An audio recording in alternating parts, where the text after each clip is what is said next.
안녕하세요. 가족 이야기 채널을 찾아주신 시청자 여러분. 세상에는 굳이 설명이 필요 없는 인연이라는 것이 있습니다. 그저 눈빛 한 번, 미소 한 번에 마음의 모든 것을 내어주게 되는 그런 인연 말이죠. 제 이름은 이서아, 올해 20살입니다. 꽃처럼 아름다운 나이. 저는 또래 친구들처럼 풋풋한 첫사랑에 설레고 동갑내기 남자친구와의 풋풋한 연애를 꿈꿔야 했습니다. 하지만 저는 제 자신조차 이해할 수 없는 기묘한 사랑에 빠져버렸습니다. 이야기는 1년 전 비가 부슬부슬 내리던 어느 늦은 오후에 시작되었습니다. 강의를 마치고 기숙사로 돌아가던 길에 자전거 타이어가 펑크나고 말았죠. 휴대폰 배터리는 거의 없었고 그 길은 유난히 한적해서 근처에 자전거포 하나 보이지 않았습니다. 어쩔 줄 몰라 발만 동동 구르고 있을 때 검은색 세단 한 대가 제 옆에 멈춰 섰습니다. 차에서 내린 남자는 훤칠한 키에 세상 풍파를 겪은 듯 깊은 눈빛을 가진 분이셨죠. 저는 아직도 그분의 목소리를 똑똑히 기억합니다. 따뜻하고 더없이 부드러웠던 그 목소리를요. 학생, 무슨 일 있어요? 자전거 고장났나 봐요. 제가 망설이는 사이 남자는 이미 몸을 숙여 제 자전거 바퀴를 살피고 있었습니다. 그는 더 묻지 않고 자신의 차에서 공구를 꺼내더니 말없이 제 타이어를 수리해 주었습니다. 그리고는 저를 기숙사까지 태워다 주셨죠. 그 짧은 시간 동안 우리는 많은 대화를 나누지 않았지만 백미러를 통해 저를 바라보던 그의 눈빛만은 선명하게 기억합니다. 젠틀하면서도 무언가 따뜻한 그 눈빛에 제 심장은 여름날 나무잎처럼 파르르 떨렸습니다. 이름조차 묻지 못하고 헤어졌는데 운명이었을까요? 우리는 며칠 뒤 제가 자원봉사를 하던 미술 전시회에서 다시 마주쳤습니다. 그는 초청 손님이었죠. 이번에는 그가 먼저 다가와 말을 걸었습니다. 그의 이름은 박진우, 인테리어 디자이너였고 저보다 21살이 많았습니다. 저번에 자전거 펑크 났던 학생 맞죠? 저는 믿을 수 없는 우연에 그만 웃음을 터뜨렸습니다. 그날 이후 우리는 자연스럽게 연락을 주고받으며 식사도 하고 산책도 했습니다. 처음에는 일과 취미, 책과 예술에 대한 이야기를 나누었지만 어느 순간부터 저는 그와의 만남을 간절히 기다리고 있었습니다. 진우 씨는 제 또래 남자들과는 달랐습니다. 시끄럽거나 철없지 않았죠. 그는 언제나 제 이야기를 들어주었고 늘 다정하고 세심했습니다. 제가 과제 스트레스에 얼굴을 찡그릴 때면 말없이 따뜻한 죽을 끓여 기숙사까지 가져다 주었고 제가 한밤중에 갑자기 아플 때면 전화 한 통에 약과 핫팩을 들고 나타났습니다. 저는 제가 사랑에 빠졌다는 걸 알았습니다. 시간을 거스르는 사랑, 조급함 없이 잔잔한 달빛을 품은 호수처럼 고요하고도 매혹적인 사랑이었죠. 하지만 제 마음을 깨달은 순간 두려움이 밀려왔습니다. 친구, 가족, 사회의 시선이 무서웠습니다. 20살 여대생이 40 넘은 남자를 사랑한다니. 결혼은 안 했지만 깊이 사랑했던 옛 연인이 있었고 심지어 그녀와의 사이에서 생긴 아이를 입양할 뻔했던 남자. 평생 저 하나만을 위해 청춘을 바친 우리 엄마는 뭐라고 하실까요? 사랑이 깊어질수록 두려움도 커졌고 저는 모든 것을 숨기려 애썼습니다. 가장 친한 친구에게조차 말하지 않았죠. 그와의 데이트는 늘 팀플 과제라는 거짓말로 둘러댔고 그가 준 선물은 서랍 깊숙이 넣어둔 채 집에는 가져가지 못했습니다. 진우 씨는 그런 저를 이해해 주었고 단 한 번도 저를 탓하지 않았습니다. 대신 그는 그저 부드럽게 웃으며 말했죠. 언제든 서아 씨가 확신이 들면 그때 어머님께 인사드리게 해줘요. 시간은 생각보다 빨리 흘렀습니다. 1년의 시간이 지나자 저는 이 사랑을 계속 숨긴다면 영원히 꽃 피울 수 없다는 것을 깨달았습니다. 진우 씨는 저를 기다려 주었지만 제가 이기적으로 그를 세상의 경계선 밖에 세워둘 수는 없었습니다. 저는 그를 엄마에게 소개하기로 결심했습니다. 결전의 날, 전날 밤, 저는 뜬 눈으로 밤을 새웠습니다. 딸이 삼촌뻘 되는 남자를 사랑한다는 사실을 알면 엄마는 어떤 반응을 보이실까? 엄마가 상처받고 제가 어리석다 여기실까봐 두려웠지만 그럼에도 저는 제 사랑을 위해 나아가야 했습니다. 그날 아침 저희는 엄마와 이모가 함께 사는 강원도의 작은 바닷가 마을로 향했습니다. 집 대문 앞에 차가 멈추자 제 심장은 미친 듯이 뛰기 시작했습니다. 저는 진우 씨의 손을 꽉 잡았습니다. 시원한 초봄 날씨였지만 손바닥에는 땀이 흥건했죠. 엄마는 마당에서 빨래를 널고 계셨습니다. 제가 엄마를 부르자 엄마가 몸을 돌렸습니다. 그리고 엄마의 시선이 제 옆에 선 진우 씨에게 닿는 순간 제가 채 소개하기도 전에 누구도 예상치 못한 일이 벌어졌습니다. 엄마는 그 자리에 얼어붙은 듯 서서 믿을 수 없다는 듯 눈을 크게 떴습니다. 그러더니 갑자기 진우 씨에게 달려가 그의 몸을 와락 껴안았습니다. 엄마의 눈에서는 눈물이 하염없이 흘러내렸습니다. 진우야, 세상에, 너 맞니?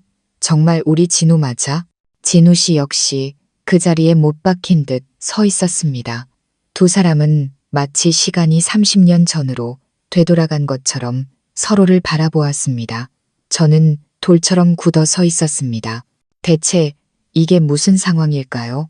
제 심장은 가슴팍을 뚫고 나올 듯 요동쳤고 머릿속은 하얗게 비어버렸습니다. 평생 고생만 하시고 자상하면서도 엄격했던 우리 엄마가 제가 사랑하는 남자를 마치 잃어버렸던 보물이라도 찾은 듯 끌어안고 있었습니다. 진우 씨 역시 당혹스러운 눈빛으로 떨리는 손을 들어 엄마의 어깨에 조심스럽게 얹었습니다. 마치 꿈이 아니라는 것을 확인하려는 듯이요.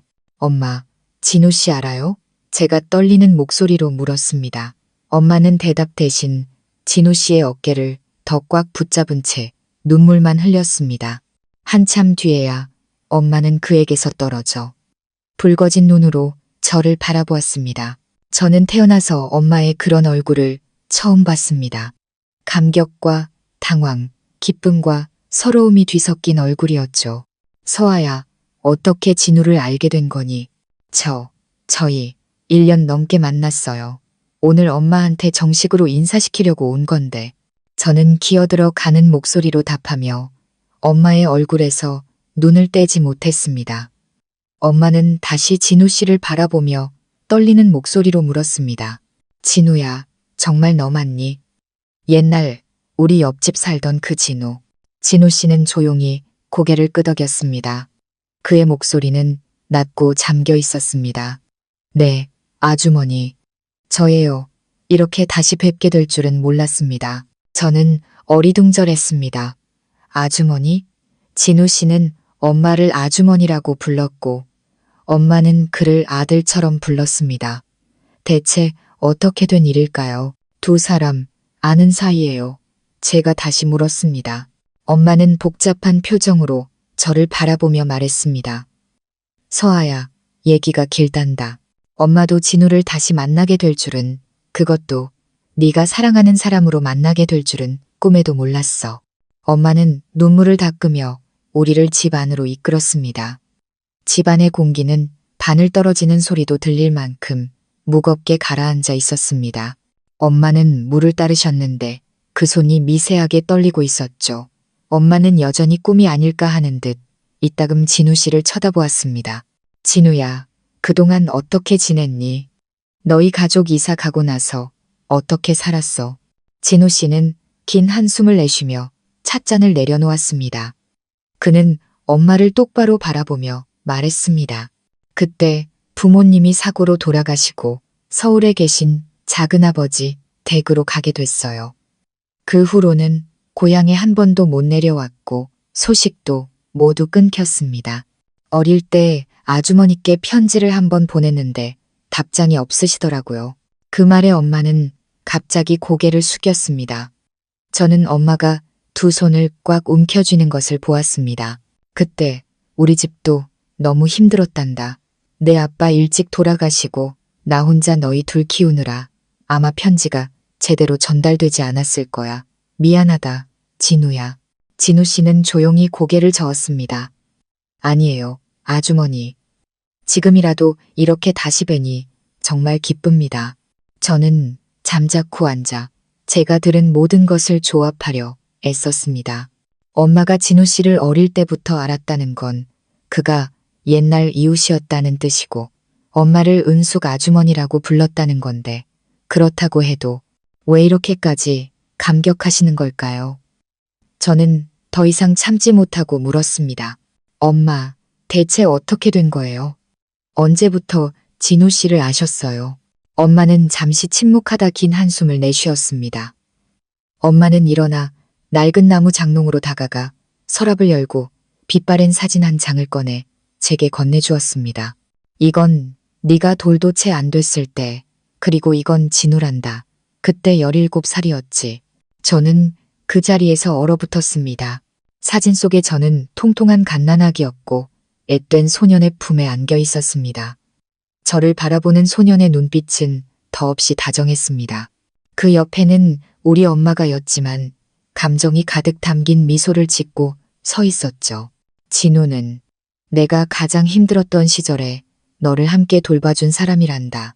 내 아빠가 공사 현장 사고로 세상을 떠나고 바로 옆집에 살던 진우가 매일 우리 집에 와서 밥 짓는 것도 도와주고 내 기저귀도 갈아주고 잠투정하는 너를 업고 재워줬어.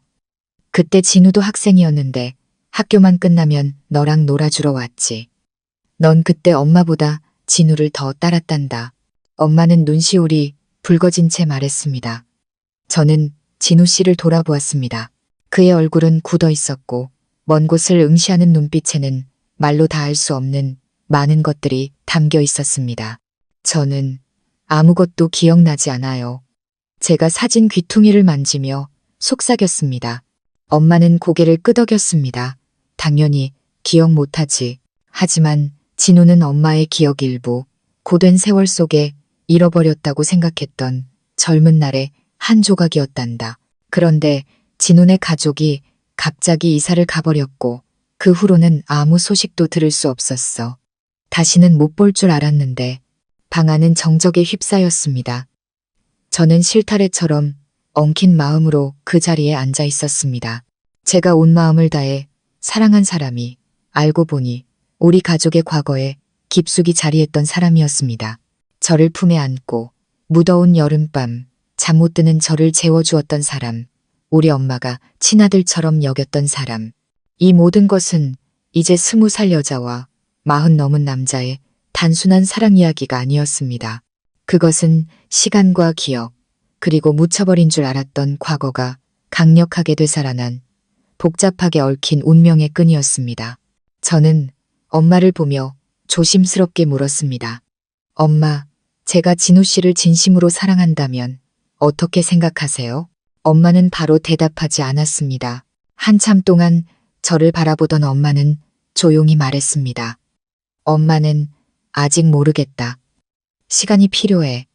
그리고는 진우 씨를 향해 부드러운 목소리로 말했습니다. 진우야, 이제 다 커서 성공도 했구나. 하지만 이 문제는 나한테 생각할 시간을 좀 주렴. 그래도 내 딸아, 이 문제잖니. 네, 아주머니, 이해합니다.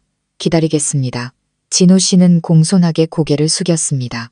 그날 저와 진우 씨는 무거운 침묵 속에서 엄마의 집을 나섰습니다. 거절도 허락도 아니었습니다. 그저 예기치 않게 열려버린 과거의 문, 그리고 그 너머에 있는 수많은 불확실성뿐이었죠. 서울로 돌아오는 차 안에서 저는 그의 어깨에 머리를 기댔습니다. 그는 아무 말 없이 제 손을 부드럽게 잡고 힘을 주어 주었습니다. 과거가 어떻든 우리의 현재는 진짜라는 것을 일깨워 주려는 듯이요. 그날 이후 저는 구름 위를 걷는 사람처럼 붕뜬 기분으로 지냈습니다. 감격과 걱정, 기대가 뒤섞여 있었죠.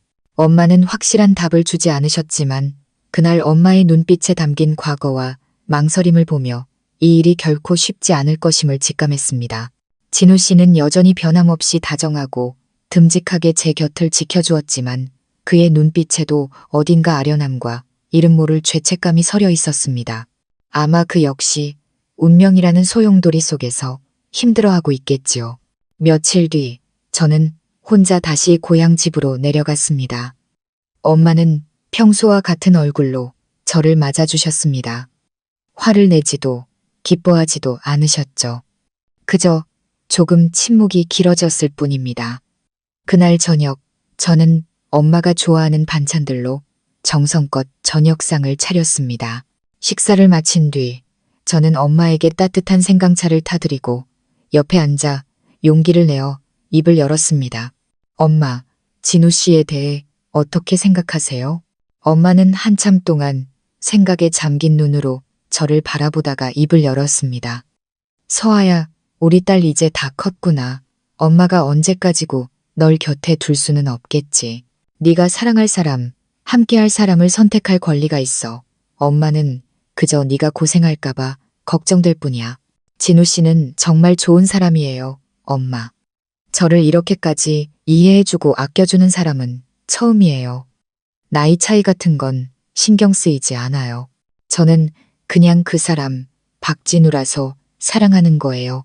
엄마는 긴 한숨을 내쉬며 의자에 등을 기댔습니다. 문제는 나이가 아니라 과거야. 엄마는 예전에 진우를 정말 아꼈단다. 저런 아들 하나 있었으면 좋겠다고 생각한 적도 있었지. 그래서 더 마음이 복잡해 이제 와서 내 딸의 연인으로 나타나다니. 엄마가 침묵하자 저도 입을 다물었습니다. 방 안에는 매미 소리와 나무십 스치는 바람 소리만이 가득했습니다. 잠시 후 엄마는 제 무릎에 손을 얹으며 부드럽게 말했습니다. 반대하지는 않겠다. 하지만 엄마에겐 시간이 필요하고 진우의 가족들을 만나보고 싶구나. 지금은 어떻게 사는지, 어떤 사람인지 의심해서가 아니라 내 딸을 시집 보내는 엄마로서 마음 편히 보내고 싶어서 그래. 저는 기쁨에 엄마를 와락 껴안았습니다. 눈시울이 뜨거워졌죠. 고마워요, 엄마. 이해해요. 엄마 모시고 진우 씨랑 가족분들 만나러 갈게요. 엄마는 말없이 고개를 끄덕였습니다. 하지만 저는 엄마의 마음속에 아직 꺼내지 못한 많은 이야기가 남아있다는 것을 알았습니다. 그날 밤 서울로 돌아와 저는 진우 씨에게 모든 것을 이야기했습니다. 그는 잠시 침묵하더니 천천히 말했습니다. 이제 우리 가족은 돌아가신 엄마의 여동생, 그러니까 저를 키워주신 고모님 한 분뿐이에요. 그런데 고모님도 몇 년째 편찮으셔서 병상에 누워 계세요. 지금은 경기도에서 간병인을 두고 돌봐드리고 있고 저는 가끔 찾아뵙는 정도예요. 그 말을 듣자 제 마음이 무겁게 가라앉았습니다. 부모님도 형제도 없이 유일한 가족마저 편찮으시다니. 늘 강한 척했지만 그에게도 기댈 수 있는 따뜻한 가정이 필요할 거란 생각이 들었습니다. 그럼 내일 저랑 같이 고모님 뵈러 가요. 그는 놀란 눈으로 저를 보더니 이내 옅은 미소를 지었습니다. 정말 같이 가고 싶어요?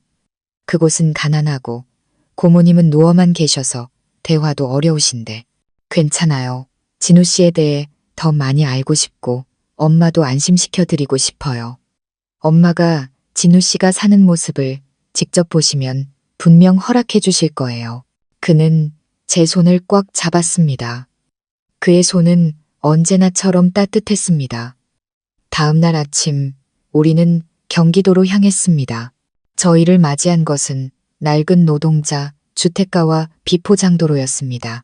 고모님의 집은 낡은 슬레이트 지붕 아래 있었고 주변에는 바나나, 나무와 시든 채소밭이 전부였습니다. 고모님은 삐걱거리는 나무 침대에 누워 계셨습니다. 앙상하게 마른 몸, 하얗게 센 머리카락. 진우 씨가 방에 들어서자 고모님은 입술을 겨우 움직이며 눈물을 글썽였습니다. 고모, 제 여자친구 서아예요. 저는 공손하게 고개를 숙여 인사했습니다. 안녕하세요, 고모님. 진우 씨한테 말씀 많이 들었어요. 고모님은 힘없이 미소 지으며 떨리는 손을 들어 제 손을 잡으려는 듯 했습니다. 저는 자리에 앉아 고모님의 손을 잡았습니다. 그 순간 목이 메었습니다. 이 손이 지금 제가 사랑하는 이 성숙한 남자를 길러낸 손이었습니다. 우리는 한나절을 그곳에서 보냈습니다.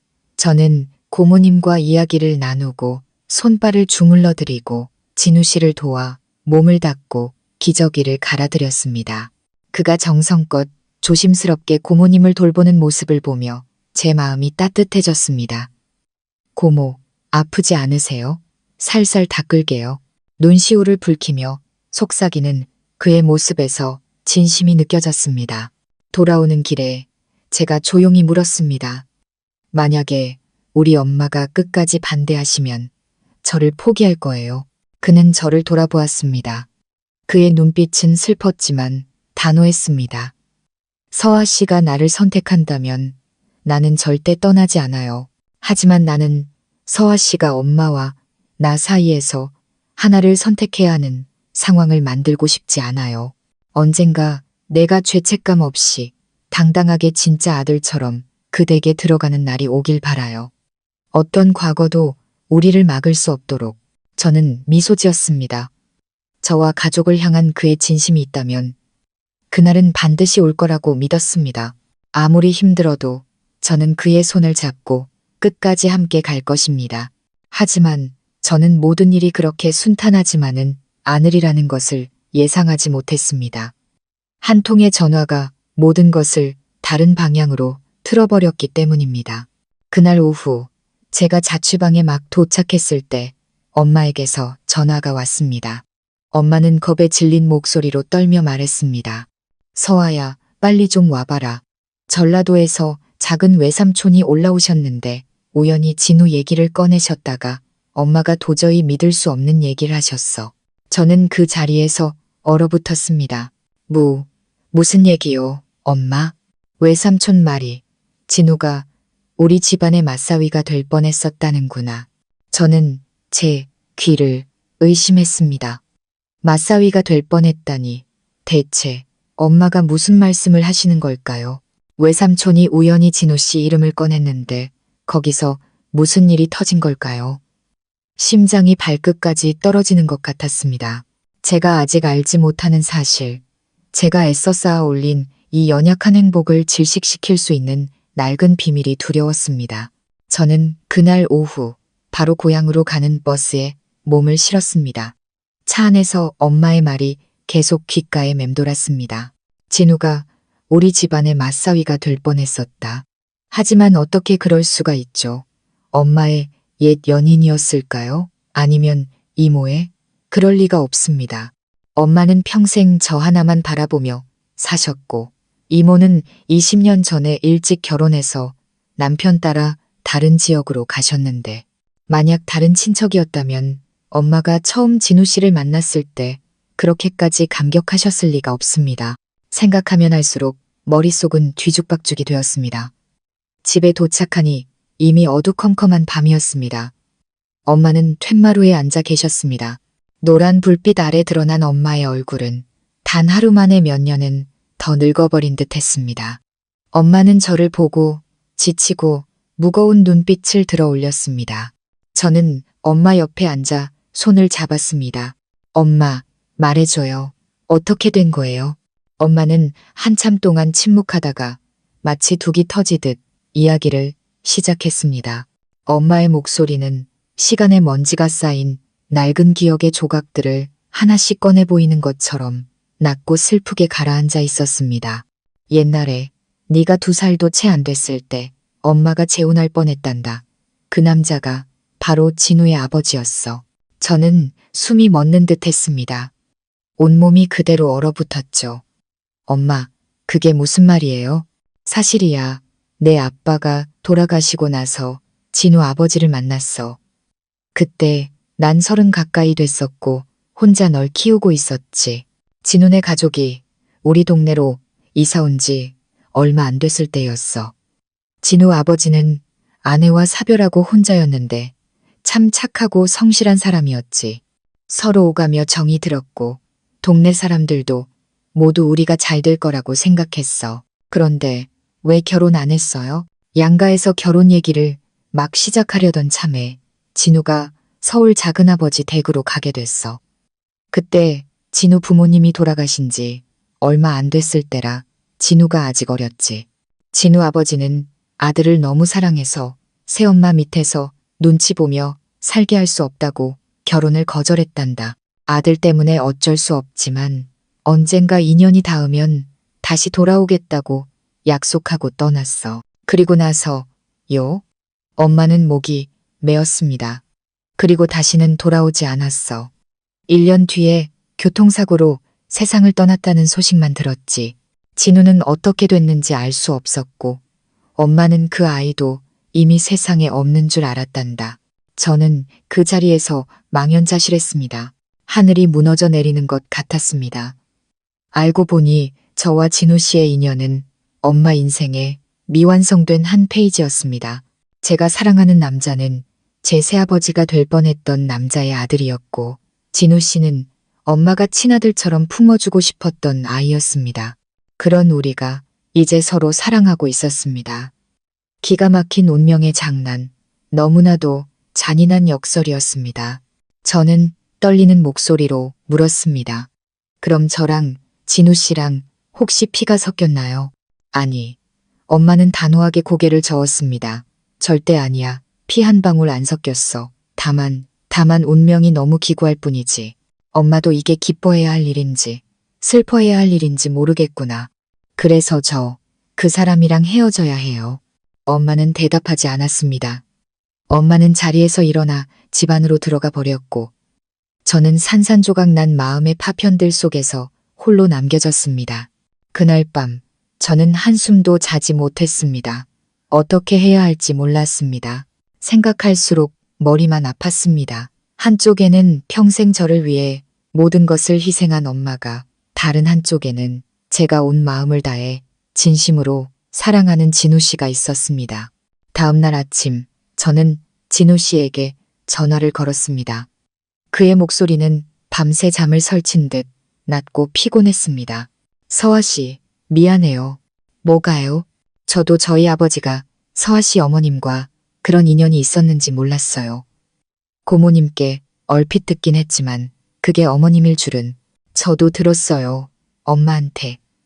하지만 그건 다 지난 일이잖아요. 알아요. 하지만 어머님은 그렇게 생각하지 않으실 거예요.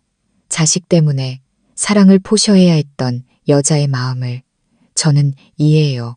그런데 이제 그 자식이 옛사랑의 아들과 사랑에 빠졌으니 얼마나 마음이 아프시겠어요. 어머님을 원망하지 않아요. 그저 안쓰러울 뿐이에요. 그의 목소리는 잠겨 있었고 저 역시 아무 말도 하지 못한 채 수화기 너머로 들려오는 그의 긴 한숨 소리만 듣고 있었습니다. 사흘 뒤 엄마가 저를 방으로 불렀습니다. 엄마는 먼지 쌓인 작은 나무 상자를 책상 위에 올려놓았습니다. 마치 오랫동안 잊혔던 물건처럼 보였죠. 상자를 열자 그 안에는 낡은 사진 몇 장과 빛바랜 편지들이 들어있었습니다. 이게 내가 진우 아버지에 대해 간직하고 있는 전부다. 다 묻어버리려고 했는데 네가 정말 알고 싶다면 읽어보렴. 저는 떨리는 손으로 편지를 한 장씩 펼쳤습니다. 삐뚤빼뚤하지만 정성스러운 글씨체, 따뜻한 가족을 꿈꾸던 소박한 약속과 사랑의 말들. 다시는 당신을 외롭게 하지 않겠소. 무슨 일이 있어도 꼭 돌아와서 당신과 아이를 데리고 함께 갈 거요. 저는 눈물을 터뜨리고 말았습니다. 운명 때문에 엇갈려버린 아름다운 사랑, 약속을 지키지 못한 남자, 묵묵히 기다리다 자식 때문에 다시 일어서야 했던 여자, 그리고 이제 그 여자의 딸이 바로 그 남자의 아들을 사랑하게 되었습니다. 참 이상한 일이죠.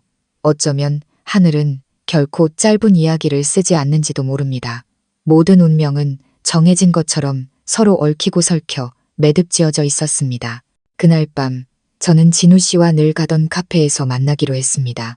그가 도착했을 때 저는 한참 동안 그를 바라보았습니다. 여전히 그 눈빛, 그 부드러운 미소, 폭풍우 치던 날들을 함께 건너주었던 그 손. 하지만 이제 우리 사이에는 보이지도 이름 붙일 수도 없는 거대한 간극이 생겼습니다. 그것은 바로 엄마의 기억이었습니다. 저는 그의 손을 잡았습니다. 만약에 엄마가 끝까지 반대하면 우리 어떻게 해야 해요? 그는 잠시 저를 바라보다가 대답했습니다. 그래도 서아 씨가 나를 선택한다면 우리 같이 노력해봐요. 저는 고개를 끄덕였습니다. 눈물이 뺨을 타고 흘러내렸습니다. 엄마랑 진우 씨, 둘 다 잃고 싶지 않아요. 하지만 꼭 선택해야 한다면 저는 둘 다 지킬 거예요. 아무리 힘들어도 그렇게 할 거예요. 그는 제 손을 더 꽉 잡았습니다. 저는 알 수 있었습니다. 오늘부터 진짜 폭풍우가 시작될 거라는 것을. 진실이 밝혀진 후에도 시간은 흘렀습니다. 하지만 모든 것이 예전 같지는 않았습니다. 저와 진우 씨의 사랑은 이제 역풍 앞에 선 촛불 같았습니다. 빛은 여전했지만 조금만 더 강한 바람이 불면 언제든 꺼져버릴 수 있었죠. 저는 여전히 학교에 다녔고 일상을 유지하려 애썼습니다. 진우 씨도 변함없이 저를 데려다주고 다정하게 챙겨주었지만 그의 눈빛에서 웃음기가 사라졌습니다. 그가 저와 제 어머니 사이에서 얼마나 힘들어하고 있는지 느낄 수 있었습니다. 카페에서 대화를 나눈 지 사흘 뒤 월요일 아침이었습니다. 제가 막 강의실에 들어섰을 때 엄마에게서 문자가 왔습니다. 엄마 지금 고속버스 터미널인데 데리러 와줄래? 저는 깜짝 놀랐습니다. 엄마는 아무런 예고도 없이 서울에 올라오신 겁니다. 저는 서둘러 교수님께 양해를 구하고 불안한 마음으로 엄마를 데리러 갔습니다. 엄마가 생각을 마치신 걸까? 아니면 진우 씨를 다시 만나고 싶으신 걸까?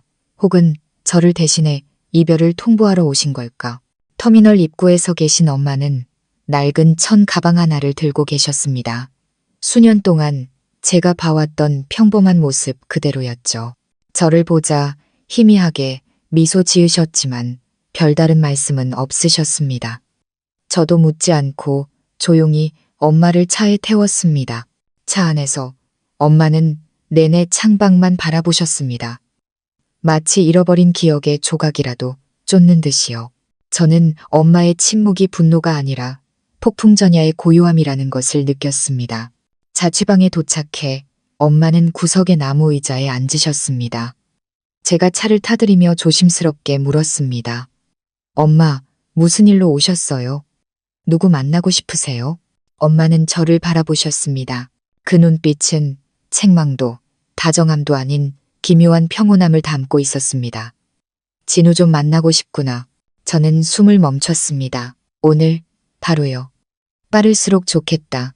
저는 떨리는 손으로 진우 씨에게 문자를 보냈습니다. 오늘 저녁에 저희 집에 와줄 수 있어요? 엄마가 와 계세요. 몇 초 뒤 답장이 왔습니다. 바로 갈게요. 저는 안도의 한숨을 내쉬었습니다. 오늘 밤이 모든 것을 결정할 가장 중요한 만남이 될 것입니다. 저녁 7시쯤 진우 씨가 도착했습니다. 그는 하얀 셔츠에 어두운 색 바지를 입고 엄마가 예전에 좋아하셨던 과일과 빵을 한가득 사들고 왔습니다. 문에 들어서자마자 그는 공손하게 고개를 숙였습니다. 안녕하세요, 어머님. 오랜만에 이런 상황에서 다시 뵙네요. 엄마는 가볍게 고개를 끄덕이고는 말없이 맞은편 의자에 앉으라는 손짓을 했습니다. 저는 물을 따르고 두 사람 사이에 마치 위태로운 다리처럼 앉았습니다. 잠시 후 엄마가 천천히 입을 열었습니다. 진우야, 네가 착한 아이라는 건 나도 잘 안다. 옛날에 네가 서아를 돌봐줬던 것도 잊지 않았어. 넌 참 착하고 예의 바른 아이였지. 네, 어머님, 계속 말씀하세요. 하지만 이 일이 남들 귀에 들어가면 사람들이 뭐라고 하겠니?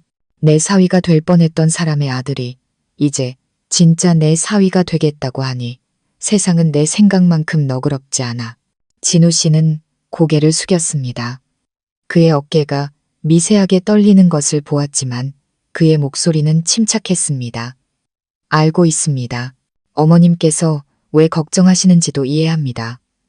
하지만 저와 서아 씨의 감정은 억지로 만든 것도 계산된 것도 아닌 자연스러운 것이었습니다. 누구에게도 상처를 줄 생각은 없었습니다. 제 유일한 잘못이 있다면 서아 씨를 너무 진심으로 사랑했다는 것뿐입니다. 엄마는 여전히 침묵을 지켰습니다.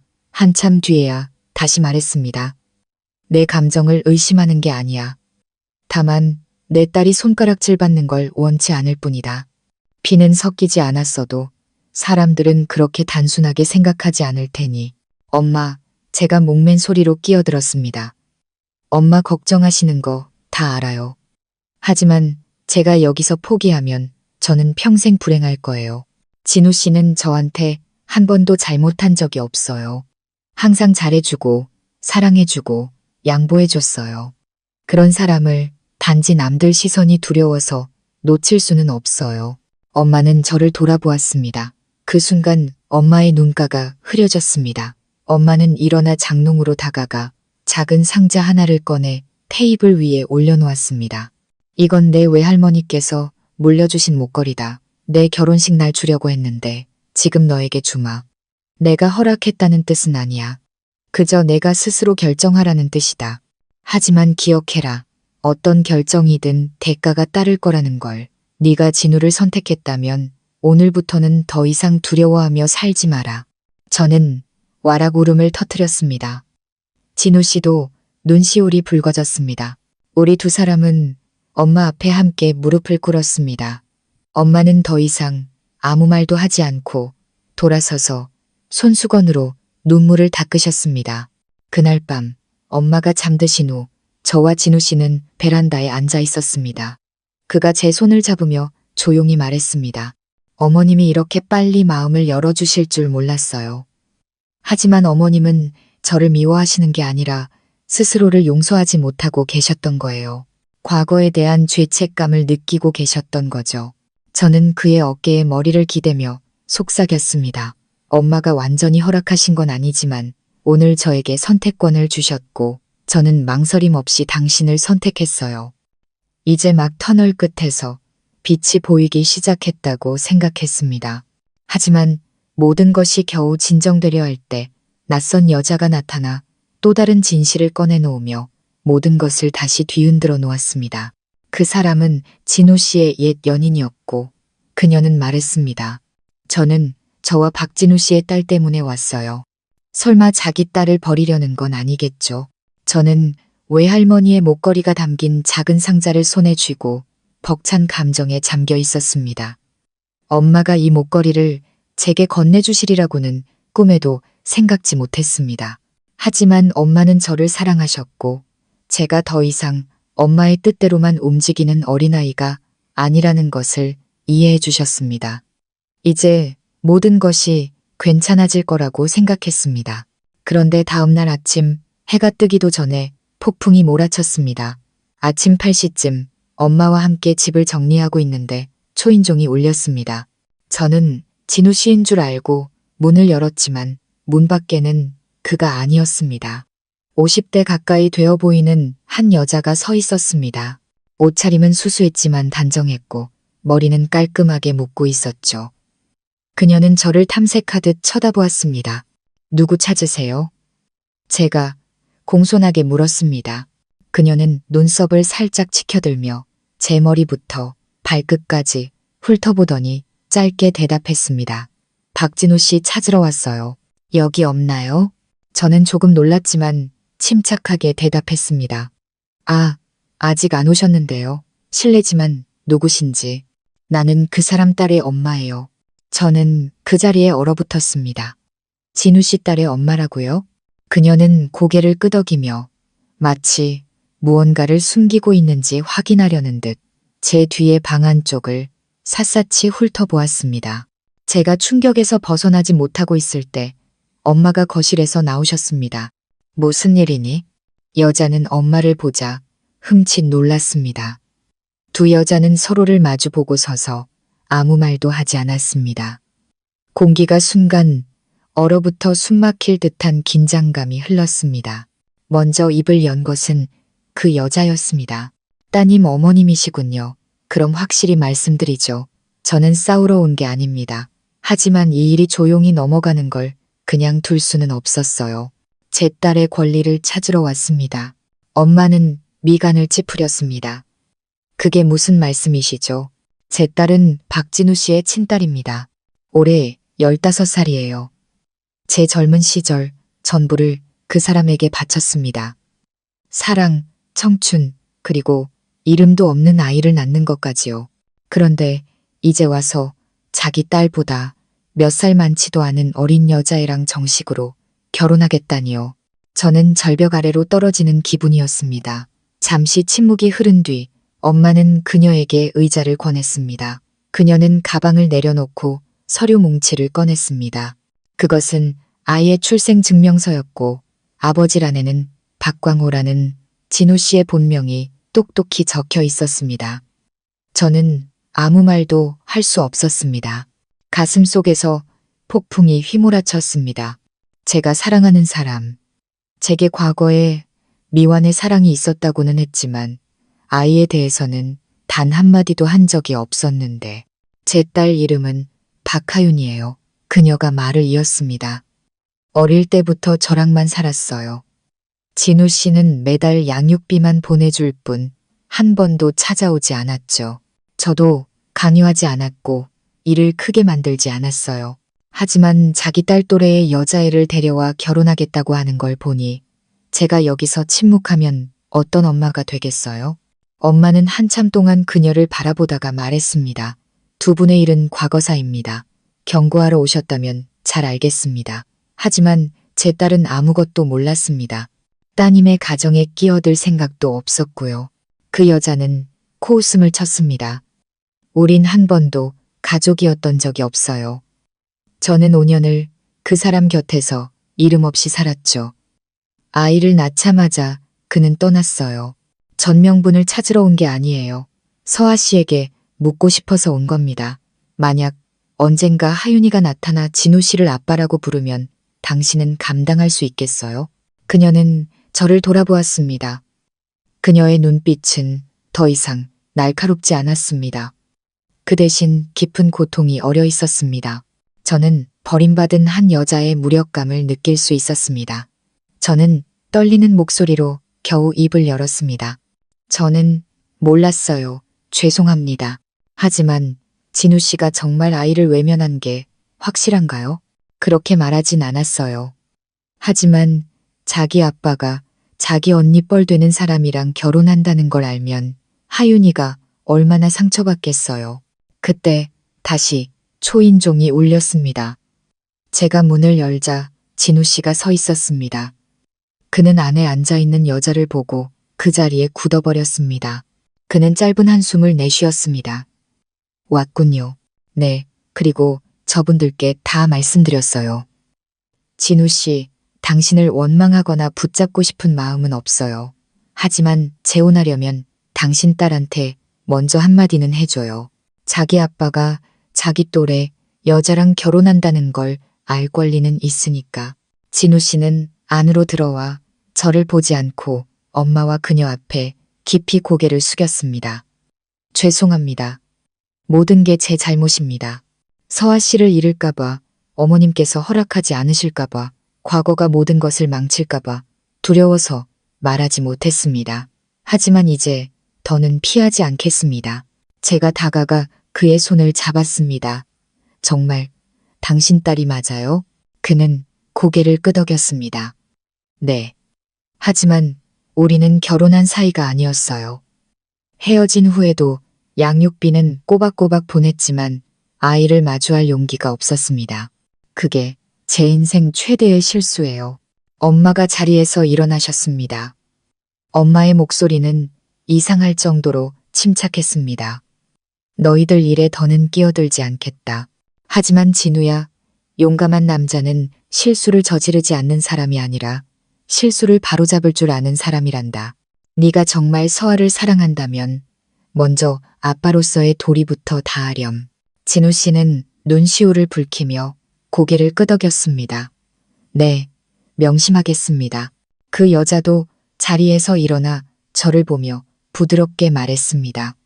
아가씨를 미워하지 않아요.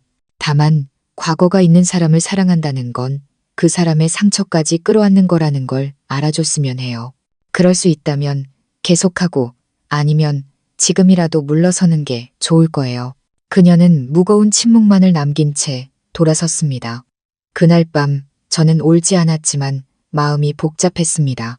사랑은 죄가 없지만 모든 사랑은 현실을 마주해야 합니다. 제가 사랑하는 남자에게는 제 또래의 딸이 있었습니다. 그리고 저는 이제 더 이상 꿈꾸는 소녀가 아니라 15살 소녀의 새엄마가 될 준비를 해야 하는 여자가 되었습니다. 저는 진우 씨에게 물었습니다. 저를 그 아이에게 데려다 줄 용기가 있어요? 그는 제 손을 꽉 잡았습니다. 데려다 줄게요. 하지만 서아 씨, 준비됐어요. 저는 그를 보며 천천히 말했습니다. 내일부터 시작하지 않으면 평생 시작할 수 없을 거예요. 살면서 단 한 번도 이렇게 무거운 만남을 가져본 적이 없었습니다. 이번에는 그의 딸, 제가 사랑하는 남자의 친딸을 만나는 자리였습니다. 15살 소녀, 아버지 없이 자란 아이, 저는 20살, 그 아이보다 겨우 몇 살 많은 여자. 이제 곧 그 아이의 인생에 새엄마라는 이름으로 들어가야 했습니다. 마음의 준비를 단단히 했지만 가슴은 계속 두근거렸습니다. 전날 밤 저는 한숨도 자지 못했습니다. 그 아이는 저를 어떤 눈으로 볼까? 경멸할까? 궁금해할까? 아니면 침묵할까? 제가 과연 성숙하게 그 아이의 친구나 언니, 혹은 기댈 수 있는 사람이 되어줄 수 있을까? 다음 날 아침 하늘에서는 가벼운 비가 내렸습니다. 진우 씨가 익숙한 차로 저를 데리러 왔습니다. 뒷좌석에는 우산과 케이크 상자, 그리고 과일 바구니가 놓여 있었습니다. 하윤이 주려고요. 제가 묻자 그가 고개를 끄덕였습니다. 응, 버터크림 케이크랑 청포도를 좋아한대. 예전에 엄마한테 몰래 물어봤었어. 저는 후회로 가득 찬 젊은 날을 보낸 그를 바라보았습니다. 하지만 그가 지금 할 수 있는 모든 것을 다해 다시 시작하려 한다는 것을 알 수 있었습니다. 우리는 조용한 골목에 있는 작은 카페에 도착했습니다. 하윤이 엄마가 이곳에서 진우 씨와 딸이 정식으로 마주할 수 있도록 자리를 마련해 준 것이었죠. 카페에 들어서는 제 마음은 다음 장에 무엇이 쓰여 있을지 모르는 책처럼 복잡했습니다. 하윤이는 구석자리에 앉아 있었습니다. 동그란 얼굴, 하얀 피부, 까만 눈동자. 교복을 입고 머리를 단정하게 묶은 모습은 영락없는 학생이었습니다. 우리가 들어서는 것을 보고 아이는 조용히 시선을 돌렸지만 피하지는 않았습니다. 진우 씨가 먼저 다가가 부드럽게 말했습니다. 하윤아. 아이는 대답도 고갯짓도 하지 않았습니다. 그저 아빠를 뚫어지게 쳐다볼 뿐이었습니다. 마치 희미한 기억 속에서 어떤 형상을 찾으려는 듯이요. 아빠 기억나니? 잠시 후 아이는 조용히 고개를 저었습니다. 아니요, 전 아빠 없어요. 진우 씨의 손이 떨리는 것을 보았습니다. 그는 고개를 숙이며 잠긴 목소리로 말했습니다. 미안하다. 그동안 내 곁에 있어주지 못해서 아빠라고 불릴 자격도 없지. 하윤이는 여전히 말이 없었습니다. 아이는 저를 돌아보았습니다. 그때서야 저는 다가가 조용히 고개를 숙였습니다. 안녕, 하윤아. 나는 서아라고 해. 오늘 내가 온 건 누구를 대신하거나 내 새엄마가 되거나 아빠의 사랑을 뺏으려고 온 게 아니야. 그냥 만약 네가 누군가와 대화하고 싶을 때 그런 사람이 되어주고 싶어서 왔어. 그거면 돼. 하윤이는 저를 빤히 쳐다보더니 작은 목소리로 물었습니다. 아저씨, 진심으로 사랑하세요? 저는 숨을 멈췄습니다. 그 질문은 결코 간단하지 않았습니다. 대충 얼버무릴 수 있는 질문이 아니었죠. 그것은 하나의 약속이어야 했습니다. 저는 아이의 맞은편에 앉아 눈을 똑바로 쳐다보며 말했습니다. 나는 내 아빠가 경험이 많아서 혹은 나를 안전하게 해줘서 사랑하는 게 아니야. 그 사람 안에서 내가 만져주고 치유해주고 싶은 상처들을 받기 때문이야. 그리고 내가 이 사람을 떠나면 평생 후회할 거라는 걸 알아.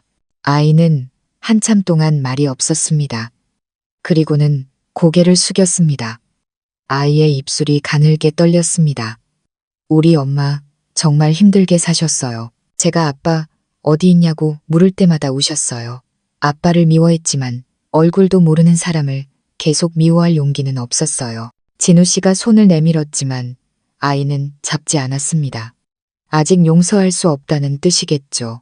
하지만 언니가 정말 우리 엄마한테 잘하고 아빠가 우리를 또 버리지 않게 해준다면 저도 이해해 보려고 노력할게요.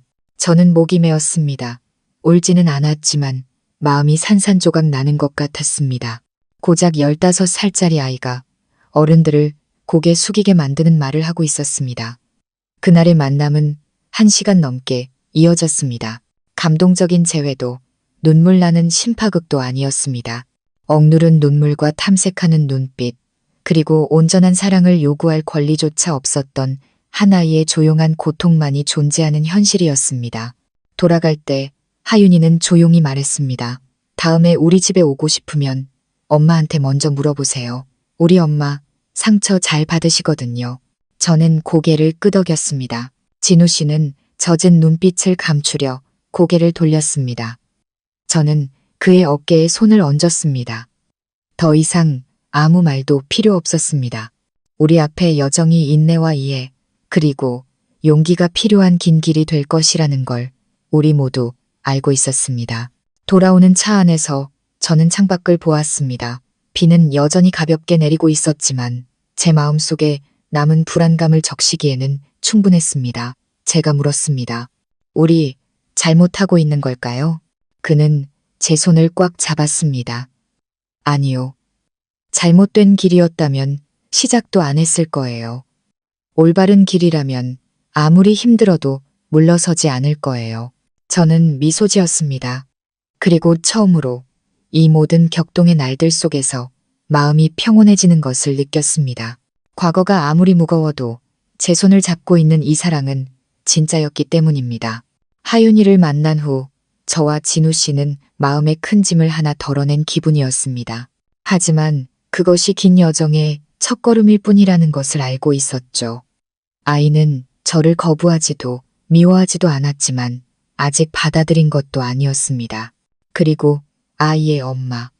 평생을 희생하며 살아온 그 여자가 과거를 쉽게 놓아주지 않을 거라는 것도요. 저는 그녀를 원망한 적이 없습니다. 오히려 안쓰러웠습니다. 미혼모로 사는 것도 힘든데 아이에게 아빠의 존재를 숨기며 키우는 것은 더 힘들었을 테니까요. 그 모든 것을 하윤이의 눈빛을 통해, 그리고 우리 앞에서 아이가 보여준 침묵을 통해 느낄 수 있었습니다. 그리고 올 것이 왔습니다. 어느 늦은 오후 엄마가 고향으로 내려가시기 전날이었습니다. 초인종이 울렸고 문을 열자 하윤이 엄마, 수진 씨가 서 있었습니다.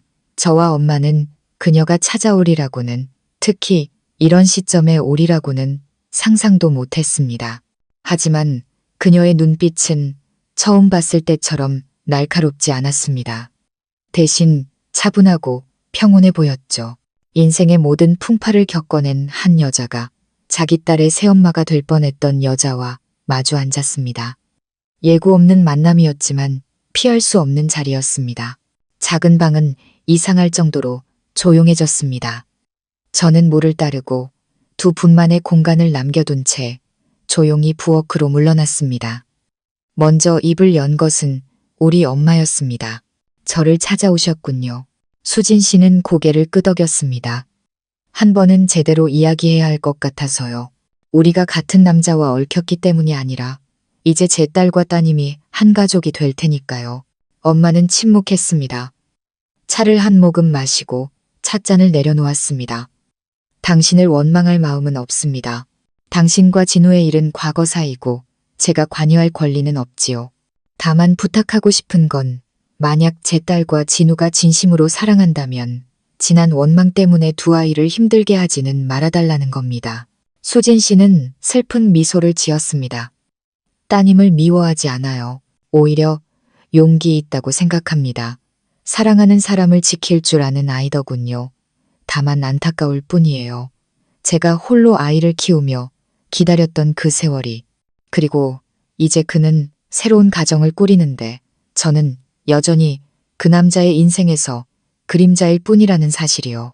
엄마는 고개를 끄덕였습니다. 이해합니다. 저도 그런 적이 있었으니까요. 여자에게 가장 큰 고통은 배신당하는 것이 아니라 잊히는 것이지요. 수진 씨는 눈물을 흘렸습니다. 그녀는 감추려 하지 않고 손수건으로 눈물을 닦으며 말했습니다. 저는 그저 하윤이가 상처받지 않길 바랄 뿐이에요. 이제 겨우 15살, 한창 예민할 나이잖아요. 언젠가 아이가 아빠를, 그리고 아빠의 새 여자를 원망하게 될까봐 두려워요.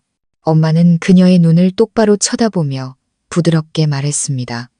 제 딸이 어떤 아내, 어떤 며느리가 될지는 모르겠습니다. 하지만 저는 제 딸에게 착하게 살라고 가르쳤습니다.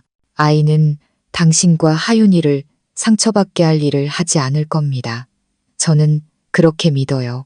저는 커튼 뒤에 서서 모든 대화를 들었습니다. 가슴이 아려왔습니다. 두 여자, 제 엄마와 제가 사랑하는 남자의 딸의 엄마, 두 사람 모두 자신의 딸이 상처받는 것을 두려워하고 있었습니다.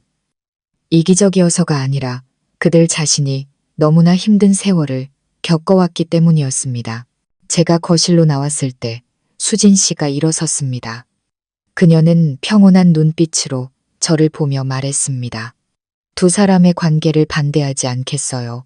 하지만 내 딸을 상처 주지 말아요. 그 아이가 소외감을 느끼게 하지 말아요. 어쨌든 그 아이도 그 사람의 피부치니까. 무슨 말인지 알죠? 저는 고개를 끄덕였습니다. 네, 이해해요. 그리고 약속할게요. 그녀는 입술을 깨물고 고개를 끄덕인 뒤 돌아섰습니다. 떠나기 전 그녀는 우리 엄마를 보며 말했습니다. 따님을 착하게 키워주셔서 감사합니다. 그리고 지난번에 생각 없이 찾아왔던 건 사과드릴게요. 우리 엄마는 옅게 미소 지었습니다. 여자들끼리는 사과 같은 거 필요 없어요. 그냥 서로 이해하면 되는 거죠. 그날 이후 모든 것이 새로운 국면으로 접어들었습니다. 엄마는 더 이상 진우 씨를 어색해하지 않으셨고 수진 씨도 더는 압박을 가하지 않았습니다. 하윤이는 제게 짧지만 의미심장한 메시지를 보내기 시작했습니다. 오늘 우리 집 고양이가 새끼 낳았어요. 언니, 김치찌개 끓일 줄 알아요. 우리 아빠는 웃을 때 왜 눈을 찡그려요. 저는 아이가 조금씩 마음을 열고 있다는 것을 느꼈습니다. 진우 씨는 주말마다 하윤이를 집으로 데려올 계획을 세웠습니다. 그는 잃어버린 시간을 되찾고 싶어 했죠. 그리고 저는 아이들이 좋아할 만한 음식을 배우고 사춘기 심리에 대한 책을 읽으며 특별한 언니의 역할에 익숙해지기 시작했습니다. 새로운 장이 열리고 있었습니다. 동화처럼 아름답지는 않았지만 현실적이고 노력과 조용한 사랑이 담긴 장이었습니다. 저는 이제 깨달았습니다.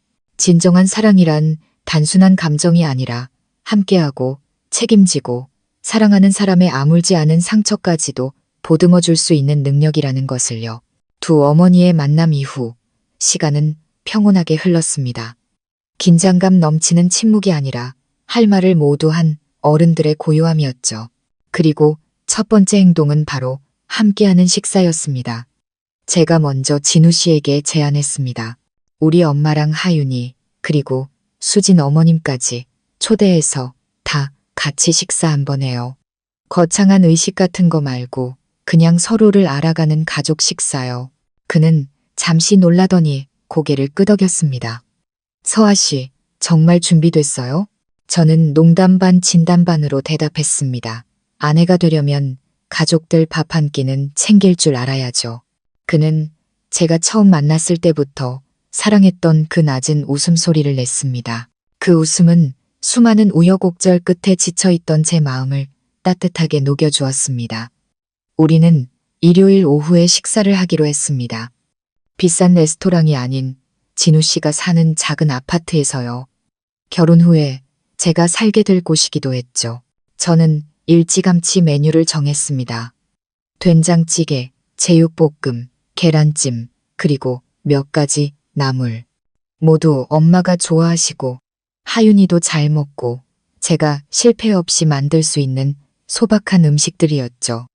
아침부터 시장을 보고 엄마에게 전화로 원격 조종을 받으며 음식을 준비했습니다. 진우 씨는 하윤이를 데리러 갔습니다. 오후 4시쯤 마지막으로 나물 접시를 식탁에 올리는데 현관문이 열렸습니다. 진우 씨가 과일 봉지를 들고 들어섰고 그 뒤로 하얀 셔츠를 입고 머리를 단정하게 묶은 하윤이가 작은 다육이 화분을 들고 따라 들어왔습니다. 안녕하세요. 하윤이는 이미 와 계신 우리 엄마를 보고 작은 목소리로 인사했습니다. 엄마는 부드럽게 고개를 끄덕였습니다. 그래, 어서 오렴. 편하게 앉아. 제가 아이의 손에서 화분을 받아들었습니다. 아이는 얼굴을 붉히며 중얼거렸습니다. 저 할머니 드리려고요. 엄마가 이 꽃은 생명력이 강해서 우리 엄마 같다고 하셨어요. 우리 엄마는 온화하게 웃으셨습니다. 어머, 할머니가 이 꽃 참 좋아한단다. 고맙다, 얘야. 짧은 대화였지만 방 안의 분위기가 한결 부드러워졌습니다. 하윤이는 안도의 한숨을 내쉬었습니다. 식사는 해가 막 기울기 시작할 무렵에 시작되었습니다. 저는 엄마에게 밥을 퍼드리고 하윤이에게 고기를 집어주고 진우 씨에게 물을 따라 주었습니다. 작지만 가정을 만들어가는 첫걸음처럼 느껴졌습니다. 이거 네가 만든 거니? 엄마가 저를 보며 물으셨습니다. 제가 고개를 끄덕이자 조금 짜긴 한데 그래서 더 맛이 깊다라고 말씀해 주셨습니다. 그 평범한 칭찬에 저는 눈시울이 붉어졌습니다. 하윤아, 엄마가 아이를 향해 말했습니다. 넌 뭐 좋아하니? 다음에 할머니가 배워서 해줄게. 아이는 당황해서 저와 엄마를 번갈아 보더니 말했습니다. 저는 엄마 밥이 제일 좋지만 만약 여기서 밥 먹게 되면 서아 언니가 해준 음식이 좋아질 것 같아요. 엄마는 잠시 멍하니 계시다가 고개를 끄덕였습니다. 그 말 한마디면 충분히 마음이 따뜻해지는구나. 진호 씨는 조용히 앉아 있었지만 그의 눈은 환하게 빛나고 있었습니다. 승리자의 기쁨이 아니라 자신의 주변 여자들이 서로를 향한 벽을 허물고 있는 것에 대한 감사함이 담긴 눈빛이었죠. 식사 후 저와 하윤이는 함께 설거지를 했습니다. 아이는 말이 많지는 않았지만 제게 이런저런 질문을 하기 시작했습니다. 언니는 고등학생 때 수학 싫어했어요. 언니, 네일아트 할 줄 알아요? 언니도 학교 땡땡이 쳐본 적 있어요. 저는 친구처럼 하나하나 대답해 주었고 아이는 미소를 짓기도 했습니다. 설거지를 마치고 나가보니 엄마가 베란다에 앉아 어두워지는 하늘을 보고 계셨습니다. 저는 엄마 옆에 앉았습니다. 노란 불빛 아래 엄마의 얼굴이 유난히 평화로워 보였습니다. 엄마, 오늘 괜찮았어요? 엄마는 고개를 끄덕였습니다. 괜찮았다. 내가 옛날 그 남자의 딸과 내 딸의 딸이 될 아이와 한 식탁에 앉게 될 줄은 몰랐는데 막상 겪어보니 마음이 편안하구나. 저는 엄마의 어깨에 머리를 기댔습니다. 엄마가 마음 열어주셔서 고마워요. 엄마는 말없이 제 손을 토닥여 주셨습니다. 그날 밤 진우 씨는 제 손을 꼭 잡고 잠긴 목소리로 말했습니다. 나는 다시는 가족을 가질 자격이 없다고 생각했어요. 그런데 오늘 서아 씨와 모두 덕분에 내가 용서받은 기분이 들어요. 저는 그의 어깨에 머리를 기대며 속삭였습니다. 용서는 있는 게 아니라 과거를 받아들이고 현재를 온전히 살아가는 거예요. 저는 그렇게 살기로 선택했어요. 우리는 함께 앉아 조용히 음악을 들었습니다. 모든 고난 끝에 저는 깨달았습니다. 가장 기적적인 일은 두 사람이 사랑에 빠지는 것이 아니라 그들 주변의 사람들까지 서로를 사랑하는 법을 배우게 되는 것이라는 것을요. 그날 이후 모든 것이 안정을 찾아가는 듯 했습니다. 하지만 저는 몰랐습니다. 진정한 과거와의 화해는 그 시작점으로 돌아가는 용기가 필요하다는 것을. 주말에 진우 씨가 갑자기 제안했습니다. 이번 주말에 내 고향에 다시 가보고 싶어요. 저는 멈칫했습니다. 당신 고향이 어디였죠? 아주 작은 시골 마을이에요. 서아 씨 어머님과 내가 이웃으로 살았던 곳. 17살 이후로 한 번도 가보지 못했어요. 저는 망설였습니다. 저도 같이 가길 원해요. 그는 고개를 끄덕였습니다. 네. 이번에는 그냥 연인의 고향이 아니라 모든 것이 시작된 곳으로 함께 가고 싶어요. 우리 부모님의 사랑, 내 어린 시절, 그리고 당신 어머니와 우리 아버지의 엇갈린 인연이 모두 담긴 곳으로요. 저는 이것이 단순한 여행이 아니라 굳게 닫혔던 과거의 문을 열고 먼지를 닦아내는 여정이 될 것이라는 것을 알았습니다. 저는 고개를 끄덕였습니다. 고향으로 가는 길은 멀었습니다. 작은 마을은 여전히 평화로웠습니다. 우리는 진우 씨가 태어났던 낡은 집에 들렀습니다. 이제는 폐가가 되어 덩굴만이 무성했죠. 그는 문 앞에서 눈시울을 붉혔습니다. 여기서 부모님이랑 같이 살았는데 사고 한 번, 결정 한 번에 모든 게 사라졌어요. 저는 말없이 그의 손을 잡아주었습니다. 그리고 우리는 그의 부모님이 묻힌 작은 공동묘지로 갔습니다. 그는 무덤의 먼지를 닦으며 속삭였습니다. 아버지, 어머니, 저 왔어요. 너무 오래 도망쳐서 죄송해요. 오늘은 혼자가 아니에요. 그는 저를 보았고 저는 국화꽃 한 다발을 내려놓으며 인사했습니다. 두 분께서 허락해 주신다면 저희 두 사람의 사랑을 지켜봐 주세요. 돌아오는 길에 진우 씨는 어느 낡은 집을 가리켰습니다. 저기 보여요? 저기가 옛날에 서아 씨, 어머님이 살던 집이에요. 그때 어머님이 아기였던 서아 씨를 안고 우리 집에 자주 놀러 오셨어요. 서아 씨는 말도 못하면서 나만 보면 방긋방긋 웃었죠. 우리 엄마가 농담 삼아 나중에 서아 크면 우리 진우한테 시집 보내야겠다고 하셨는데 저는 웃음을 터뜨렸습니다. 그런데 그 농담이 진짜가 될 줄이야. 하지만 그 농담 뒤에는 긴 비극이 숨어 있었기에 우리는 더 이상 웃을 수 없었습니다. 인생이란 참 얄궂다는 생각이 들었습니다. 함께할 것 같던 사람들은 엇갈리고 전혀 예상치 못한 사람들이 인생의 가장 중요한 순간에 마주치게 되니까요. 그날 밤 우리는 그 마을에 사는 먼 친척집에서 하룻밤을 묵었습니다. 어르신은 말씀하셨습니다. 자네 부모님 참 잘 어울리는 한 쌍이었지. 온 동네가 두 사람 결혼하기를 바랐는데 하늘이 허락하지 않았어. 저는 조심스럽게 물었습니다. 혹시 우리 엄마를 떠난 진우 씨 아버지를 원망하셨냐고요? 어르신은 고개를 저었습니다. 원망 안 해. 떠난 게 아니야. 아비라는 건 때로 자식을 선택해야 할 때가 있거든. 어미도 마찬가지고 각자 자기 새끼 지키려고 한 선택 때문에 두 사람이 한 지붕 아래 살 수 없었던 게지. 저는 그 말을 듣고 눈시울이 뜨거워졌습니다.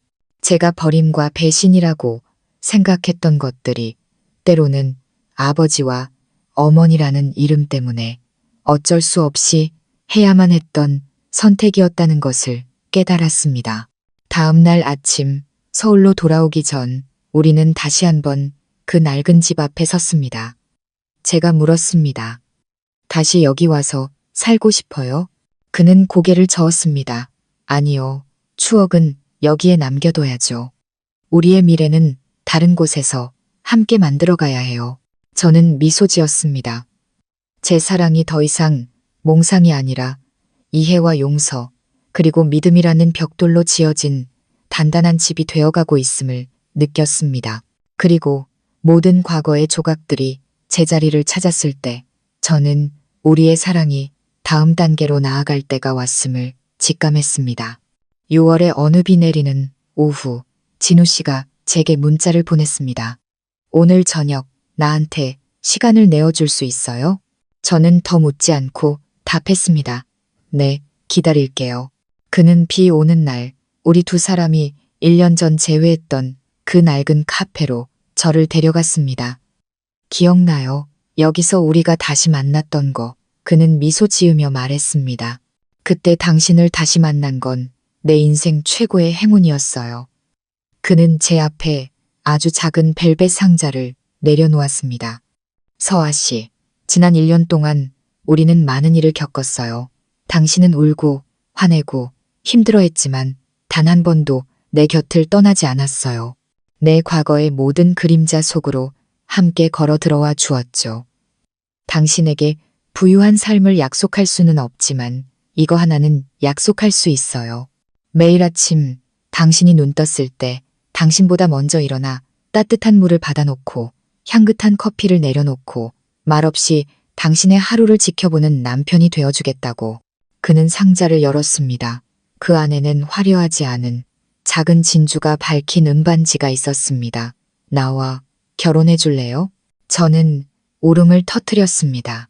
제 눈앞에 있던 모든 두려움, 엄마, 하윤이, 과거, 나이 차이, 사람들의 시선이 모두 저 멀리 사라지고 오직 제 앞에 있는 이 남자와 우리의 소박한 사랑만이 남았습니다. 저는 고개를 끄덕였습니다. 네, 그럴게요. 그날 밤 저는 엄마에게 모든 것을 말씀드렸습니다. 엄마는 한참 침묵하시더니 말씀하셨습니다. 우리 딸, 이제 정말 다 컸구나. 결혼은 어렵지 않다. 함께 살아가는 게 평생의 숙제란다. 다음 날 진우 씨가 엄마에게 정식으로 인사를 드리러 왔습니다. 엄마는 그를 보며 차분하게 말씀하셨습니다. 내 딸 손 잡아도 좋다. 하지만 절대 놓치는 말거라. 나는 내 딸을 지킬 줄 아는 사람에게 보내는 것이지. 그저 잡을 줄만 아는 사람에게 보내는 게 아니다.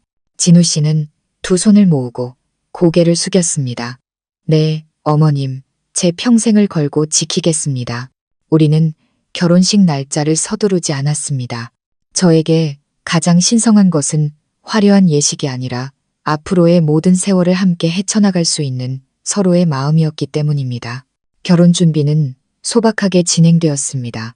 저는 우리가 함께 살게 될 진우 씨의 작은 집에서 가장 가까운 사람들만 초대해 작고 따뜻한 결혼식을 올리기로 했습니다.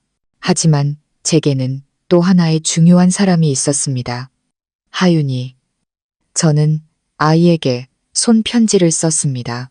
어떤 것도 강요하지 않고 그저 친구로서의 마음을 전했습니다. 네가 힘들 때 아무런 판단 없이 들어줄 수 있는 사람이 되어주고 싶다고요. 그날 밤 아이에게서 답장이 왔습니다. 그럼 결혼식 날 저 하얀색 원피스 입어도 돼요? 언니 들러리 하고 싶어요. 저는 휴대폰을 붙잡고 눈물을 흘렸습니다. 결혼식 날 모든 것이 따뜻했습니다. 하윤이는 제 옆에서 내내 함께 해주었습니다. 식이 끝나갈 무렵 아이는 제게 속삭였습니다. 언니, 오늘 진짜 예뻐요. 저는 아이의 손을 꼭 잡았습니다. 피로 맺어진 인연은 아니었지만 상처받았던 두 영혼이 서로를 위로하며 맺은 더 없이 소중한 관계였습니다. 진우 씨가 제 손을 잡고 눈시울을 붉히며 말했습니다. 매일 아침 커피를 타주겠다고 약속했는데 내일 아침부터 바로 시작해도 될까요? 모두가 웃음을 터뜨렸습니다. 저는 엄마에게 달려가 안겼습니다. 엄마는 제 귓가에 속삭이셨습니다. 오늘부터 내 딸을 한 남자에게 보낸다. 뒤돌아봤을 때 올바른 사람을 선택했다는 자부심을 느낄 수 있도록 그렇게 살아라. 그렇게 수많은 우여곡절 끝에 저는 마침내 새로운 길에 들어섰습니다. 과거를 닫기 위해서가 아니라 기다릴 줄 알고 견딜 줄 알고 사랑할 줄 아는 한 사람과 함께 제 인생의 다음 장을 써 내려가기 위해서였습니다. 결혼 후의 삶은 동화가 아니었습니다. 서툰 아침 식사를 만들고 사소한 일로 다투기도 했습니다. 저는 일 때문에, 그는 새로운 프로젝트 때문에 바빴고 피곤함은 우리를 예민하게 만들었습니다. 어느 날 저녁 저는 늦게 퇴근한 그에게 소리쳤습니다. 나도 하루 종일 일하고 왔는데 왜 당신은 아무것도 안 해요? 그는 지친 눈으로 저를 보며 말했습니다. 나도 오늘 하루 종일 힘들었어. 아픈 고모님도 뵙고 왔다고. 당신만 힘든 거 아니야. 그날 밤 우리는 서로에게 등을 돌리고 누웠습니다. 하지만 잠시 후 그가 제 어깨에 손을 얹으며 속삭였습니다. 미안해. 저도 돌아눕지 않은 채 대답했습니다. 나도 미안해요. 그는 한숨을 쉬며 말했습니다. 결혼하자마자 남처럼 되고 싶지 않아. 가끔 내가 잊어버려. 당신이 아직 어리고 이 모든 책임이 버거울 수 있다는 걸. 저는 그를 끌어안았습니다. 책임은 두렵지 않아요. 우리가 더 이상 친구가 아니게 될까봐 두려운 거예요. 그날 이후 우리는 냉장고에 부부 규칙을 붙였습니다. 싸워도 각방 쓰지 않기, 더 피곤한 사람이 쉬고 다른 사람이 요리하기, 주말에는 무조건 함께 시간 보내기. 그 작은 약속들이 우리 집의 불을 밝게 지켜주었습니다. 하지만 진짜 시련은 예상치 못한 곳에서 찾아왔습니다. 어느 날 저녁, 진우 씨가 어두운 얼굴로 집에 돌아왔습니다. 회사에서 진행하던 프로젝트 투자가 중단됐어. 구조조정을 한다는데 아마 내가 그만둬야 할 것 같아. 저는 가슴이 철렁 내려앉았습니다. 두려움 때문이 아니었습니다. 평생 당당하게 살아온 한 남자가 일자리를 잃었을 때 느낄 상실감을 알기 때문이었습니다. 저는 그의 어깨에 손을 얹었습니다. 괜찮아. 내가 있잖아. 우리 같이 어떻게든 해낼 수 있어. 그는 힘없이 웃었지만 그의 눈에는 씁쓸함이 가득했습니다. 그날 이후 진우 씨는 집에 머물렀습니다. 그는 약속대로 저를 위해 아침을 차리고 집안일을 했지만 저는 그가 불필요한 사람이 되었다는 느낌과 싸우고 있다는 것을 알 수 있었습니다. 그러던 어느 날 그가 제게 말했습니다. 외국계 디자인 회사에서 관리직을 뽑는데 합격하면 6개월 동안 싱가포르에서 근무해야 한대. 결혼한 지 2달 만에 남편이 해외로 떠나야 할지도 모른다는 사실에 저는 할 말을 잃었습니다. 하지만 저는 그가 다시 일어서길 바랐습니다. 저는 웃으며 말했습니다. 당신이 원하는 일이라면 난 응원할게요. 보고 싶지 않을 거라고 약속은 못하지만 막지는 않을게요. 그는 저를 끌어안았습니다. 당신과 하윤이를 떠나기가 무서워. 내가 돌아왔을 때 당신이 변해 있을까봐. 당신이 지금의 당신이 아니게 될 때 나도 변할 거예요. 하윤이도 그 소식을 들었습니다. 아이는 식사 내내 말이 없다가 조용히 제게 물었습니다. 아빠가 멀리 가도 언니 괜찮아요. 저는 고개를 끄덕였습니다. 너도 괜찮아야 해. 내가 주말마다 보러 갈게. 아이는 제 손을 잡으며 말했습니다. 언니가 슬프면 제가 문자할게요. 울면 웃긴 얘기해 줄게요. 하지만 아빠 걱정하게 하지는 마요. 아빠는 우리 더 잘 살게 하려고 가는 거니까. 저는 아이를 끌어안았습니다. 제가 낳은 아이는 아니지만 제 사랑은 이 아이의 마음속에서 어떤 혈연보다 강한 유대감으로 자라나고 있었습니다. 진우 씨가 공항으로 떠나던 날 엄마도 배웅을 나오셨습니다. 그는 제 손을 꼭 잡았습니다. 6개월. 못 견디겠으면 다 버리고 돌아올게. 저는 눈물을 머금고 고개를 저었습니다. 난 견딜 수 있어요. 이것보다 더한 것도 견뎠는걸요. 그가 출국장으로 사라질 때까지 저는 그 뒷모습을 바라보았습니다. 그리고 깨달았습니다. 진정한 사랑이란 함께 있을 때만이 아니라 수천 킬로미터 떨어져 있어도 같은 심장 박동으로 서로를 느낄 수 있을 때 완성된다는 것을요. 몇 년 후 우리는 작은 공원 벤치에 앉아 있었습니다. 하윤이는 어느덧 훌쩍 자라 대학생이 되었고 제 옆에는 여전히 진우 씨가 있었습니다. 그는 제 손을 잡으며 물었습니다. 나를 선택한 거 후회한 적 있어요? 저는 장난스럽게 대답했습니다. 그럼요. 더 일찍 선택하지 않은 걸 후회하죠. 18살에 당신을 알았으면 지금쯤 아이가 둘은 됐을 텐데. 그가 크게 웃더니 속삭였습니다. 다음 생에 또 만나면 우리 더 일찍 결혼할까? 저는 고개를 끄덕였습니다. 당신이기만 하다면 몇 번의 생이라도 좋아요. 저는 한때 행복이란 부유한 남자와 결혼해 좋은 집, 좋은 차를 갖고 사는 것이라 생각했습니다. 하지만 이제 저는 압니다. 진짜 행복이란 완벽하지는 않지만 나를 세상 유일한 사람처럼 바라봐주는 사람과 함께 아침을 맞는 것, 작은 식탁에 저녁을 차리며 남편이 좋아하는 반찬과 딸이 좋아하는 간식을 알고 있는 것, 온 가족이 함께 웃으며 말하지 않아도 서로를 이해하는 것. 우리는 과거를 극복했고 서로를 있는 그대로 받아들였습니다. 완벽하지 않아도 진실하기만 하다면 그것이 바로 가족이었습니다. 가족 이야기를 시청해 주셔서 감사합니다. 오늘 이야기가 의미 있었다면 댓글과 공유로 더 많은 분들께 이 감동을 전파해 주세요. 구독과 좋아요는 저희에게 큰 힘이 됩니다. 여러분의 삶에도 늘 평안과 행복이 가득하기를 바랍니다.